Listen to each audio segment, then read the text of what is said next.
Ann and Vincent. It's January 3rd and just want to wrap up the workshop. First, I want to thank both of you for your participation in the workshop. When we first started and there was only 2 people in the short winter session, I thought maybe the interaction wouldn't be substantial enough. Really would be nice to have more people to get different kind of perspectives.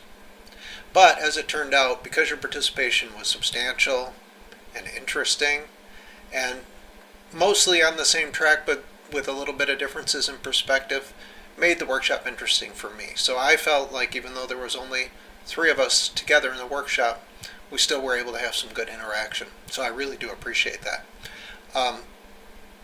Did it over break while visiting my mom in Michigan and over birthday and New Year's and all that other stuff. So that was a little unusual, but the pace was easy enough that it was kind of an enjoyable break sometimes to go away from whatever else I was doing to join and read what you guys had to say. So I did appreciate all of that. I really only have, as I think about it, one big takeaway for myself about the workshop. No, wait a minute. I have 2 big takeaways. First is, this is really important. Especially when I think about Vincent getting the opportunity to have his first student teacher coming up in the spring. It seems like, wow, this idea of mentoring can have a great impact for Vincent and his new student teacher. That's like a really high stakes thing. I think that a mentor has as much impact potentially on a student teacher as anybody. And Ann, as an experienced mentor, I hope that also is important for you to rethink things that I know that you've thought about many times in the past. So now the second thing is, my big takeaway is actually what I set up at the beginning of the workshop, and it's an idea that, so I already had it before the workshop started, but it made more and more sense to me as the workshop progressed. And that is, mentoring is not primarily supervision. I do think it's, the old model was supervision, which would be observe me a little bit, learn how things go, then you jump in with both feet and I'll give you evaluative feedback.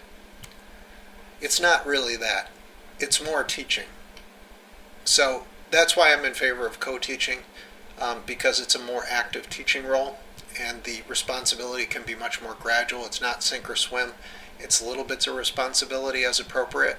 So in the case of the case study with Bill, a little bit of co-teaching responsibility was appropriate, but because he hadn't demonstrated commitment, really wasn't appropriate for him to take on all the responsibility and fail your students and himself. So my big takeaway from the workshop, I've become more firmly committed to the idea that mentoring is teaching, not supervision.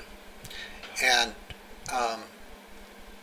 with that in mind, I think for all of us that are involved in mentoring, the best thing we can probably do, because it is so complicated, it is so intersubjective, there are so many differences between different interns needing different kinds of growth. The bedrock that you can always go to is everything you already know about teaching. If you think about how you would handle a student who was having difficulty, what kind of supports you would put in place, how you would hold them accountable, how you would scaffold them, how you would tap into prior knowledge, how you would think about motivation, all those same lessons, because mentoring is teaching primarily, can apply to your role as a mentor. I hope you both got something out of the workshop that you can use to make yourself a better mentor, and to help somebody else in the future to pay it forward, something that you had gotten from somebody else. By Ann and Vincent.